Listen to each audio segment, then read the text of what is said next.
കേന്ദ്രമന്ത്രി സുരേഷ് ഗോപിയെ കൊണ്ട് ബി.ജെ.പി. പൊറുതി മുട്ടിയിരിക്കുകയാണ്.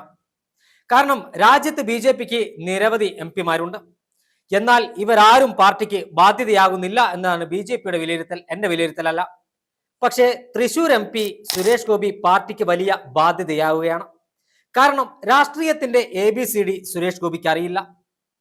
അദ്ദേഹം നിരവധിയായ രാഷ്ട്രീയ പാർട്ടികളോടൊപ്പം സഞ്ചരിച്ച ഒരാളാണെന്ന് പ്രത്യേകം പറയേണ്ടതില്ലല്ലോ. ബി.ജെ.പിയിൽ പോയപ്പോഴാണ് അദ്ദേഹത്തിന് കൃത്യമായ സ്ഥലത്ത് എത്തിച്ചേരാൻ കഴിഞ്ഞത് എന്നൊരു വേറെ യാഥാർത്ഥ്യം. സുരേഷ് ഗോപി തൃശൂരിൽ മത്സരിച്ചു, അദ്ദേഹം ജയിക്കുകയും ചെയ്തു. അതിനുശേഷം സുരേഷ് ഗോപി നടത്തുന്ന പ്രവർത്തനങ്ങൾ ബി.ജെ.പിക്ക് വലിയ അവമതിപ്പ് ഉണ്ടാക്കുകയാണ്. ബി.ജെ.പിയുടെ സംസ്ഥാനത്തെ മുതിർന്ന നേതാക്കന്മാരെല്ലാം സുരേഷ് ഗോപിയുടെ ഈ പ്രവർത്തനത്തിൽ അസ്വസ്ഥരാണ്.